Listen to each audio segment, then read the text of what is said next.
uBeeky benganqena ukuphula ngisho ebusuku efuna ngixoxe ngohlelo ukuthi sizuma kanjani kusasa. uBeeky benganqena mase sakazile uhlelo usigiya ngengoma athi ngomsombuluko Sphongo ngicela ungithumelele uhlelo lonke la ngeweekend esuka kuyona ngifuna ukuzilalela ukuthi ngisakaze kanjani.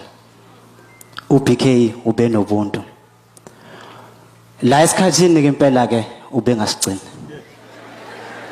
Sayisabeka umthetho siyithimba ku WhatsApp group ukuthi hayi ongeze emhlanganweni kumele ahlawule ngomgqibelo sithengele lunch. uBeeky njalo bekuba uyena usecaleni besidla yena nje njalo ngomgqibelo nje kuseni masifika ngo9 Beeky sicela ibreakfast yethu awufika ngolosibili emhlanganweni njalo wahamba sabona ukuthi hayi insizwa seyibambekile sehle isigwebo sathi hayi asingabe sisasenza ke manje ngoba sesiya understand ukuthi hayi insizwa ibambekile ngeke sijoyine njalo. Ubefona njalo ke ethi ngemlande ngoba uthe bese igula uBeeky bengasathanda ukushayela imoto. Ngisuka endlini ngifike kwakhe kuseni ngo8 ngifona Macingwane ngilaphansi athi ayengeza bafu. uBeeky uzaphuma ngo20 mina ngifike ngo8 ngize ngicasuke. Hayi mayifike emotweni uBeeky avela ekhulula amahlaya akhe nje angasho lutho. Aqoqela amahlaya akhe nje uBeeky ungonakali lutho.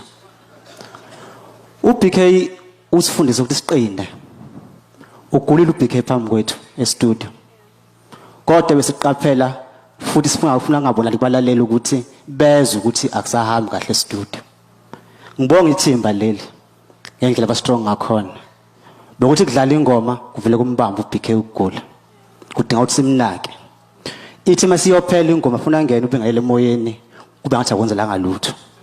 Kodwa uBeeky siyambona uphansi simbambile nomdonso. Okugcina uBeeky egcina ukuze emsebenzini. Saphuma naye emsebenzini simbambile, simgaxile kanje. Samshiya ngaphandle. Ngafonela ubhuti wakhe uSifiso.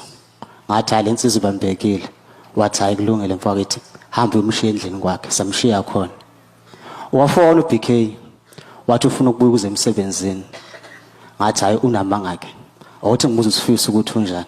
Wathi uSifiso ayosabambekile. Ngathi hayi mtshela ngabuyi akathi ukuphumula kancane. uBeeky ugulile. Ugilile Macingwane uphumula ubafu. Lala kahle phakade.